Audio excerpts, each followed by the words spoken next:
Mwezi wa tatu mwaka huu 2025, lakini tukumbuke tu hii ni miaka minne ya Rais wa Jamhuri ya Muungano wa Tanzania Dr. Samia Suluhu Hassan. Tukumbuke tu ni kwamba siku kama leo ndio siku ambayo aliweza kuapishwa rasmi na kuwa rais wa Jamhuri ya Muungano wa Tanzania. Aliapishwa rasmi kuwa rais wa Jamhuri ya Muungano wa Tanzania baada ya kifo cha rais wa awamu ya tano Dr. John Magufuli. Katika kipindi cha miaka minne, Rais Samia ameonyesha uongozi wa aina yake kwa utulivu, busara na moyo wa upendo kwa Watanzania wote. Ameongeza kwa hekima, akilinda amani na kusukuma mbele gurudumu la maendeleo.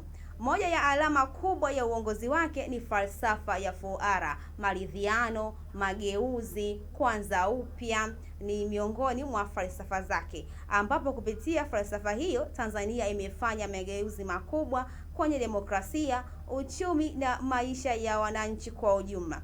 Taifa linaendelea kusimama imara likijenga mshikamano wa kweli na matumaini ya maendeleo ya kudumu. Kwa niaba ya familia ya Rabi TV, tunampongeza kwa dhati Dr. Samia Suluhu Hassan kwa ujasiri, uthubutu na moyo wa kujitoa kwa ajili ya Watanzania. Tunamtakia afya njema, nguvu na baraka tele katika kutimiza majukumu yake na kuliongoza taifa mbele. Siku kama leo ndio siku ambayo rais wetu wa Jamhuri ya Muungano wa Tanzania Mheshimiwa Dr. Samia Suluhu Hassan ambapo aliweza kuapishwa rasmi na kuwa rais wa Jamhuri ya Muungano wa Tanzania. Tukumbuke tu ni kwamba aliapishwa tarehe 19 mwezi wa tatu mwaka 2021, na mpaka hivi leo ambapo nazungumza na wewe mtazamaji wa Rabi TV, basi ameweza kutimiza miaka minne ya uongozi wake. Ameweza kufanya mambo makubwa zaidi, hususan katika masuala ya maendeleo, lakini hata masuala ya kidemokrasia,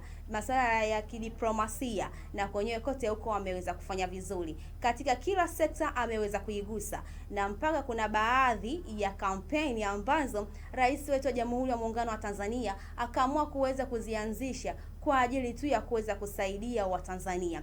Na tukumbuke tu kampeni ya msaada wa kisheria Mama Samia ambapo alipoweza kuanzishwa mwaka 2023. Ni kampeni ambayo imelenga kutoa elimu kwa Watanzania kwa ajili ya kuweza kuwasaidia katika masuala mbalimbali ya kisheria. Lakini hata ukiachana na masuala hayo ya kisheria, tukumbuke tu ni kwamba kuna madaktari bingwa wa Rais Samia ambao wanatembea katika mikoa yote ya Tanzania, upande wa Tanzania bara, lakini na kwa upande wa Tanzania visiwani.